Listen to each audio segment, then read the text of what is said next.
সালমা, কে? সুমন? ছাড়ো ছাড়ো বলছি। তুমি সবসময় সুমন সুমন কেন করো বলো তো? তুমি জানো না আমি তোমার কত ভালোবাসি? আমি সুমনকে ভালোবাসি, সুমনকে বিয়ে করব। না হলে আমি মরে যাবো। তুমি মরে যাও, কোনো যায় আসে না। যা আসে না তো, তাহলে আমি মরছি। তুমি রাকেশকে ছাদ থেকে ফেলে দিলা? আমি ওকে ছাদ থেকে ফেলিনি, ও নিজে নিজে আত্মহত্যা করেছে। তোমার কোনো কথা আমি শুনবো না, এর প্রতিশোধ আমি নেব। তোমাকে আমি ছাড়বো না, তোমাকে আমি ছাড়বো না।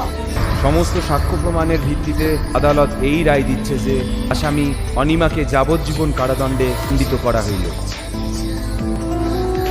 সব ওই টনির জন্য। ওই টনির লেগে আমার যাবজ্জীবন জেল হলো। তুই ওকে ছাড়বি না? কথা দে বোন, তুই ওকে ছাড়বি না? হ্যাঁ, আমি তোকে কথা দিলাম। তুই যে কষ্ট পাচ্ছিস, এই একই কষ্ট আমি টনিকে দেবো। বলে আমার নাম সালমান।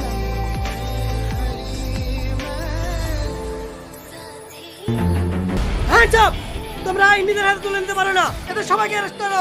স্যার, আপনি একজন আইনের রক্ষক হয়ে এইরকম বেআইনি কাজ কিভাবে করতে পারেন? অফিসার, কারো জীবন থেকে তার ভালোবাসার মানুষটাকে কেড়ে নেওয়া হয় না, তখন তার কাছে ন্যায় অন্যায় বলতে থাকে না।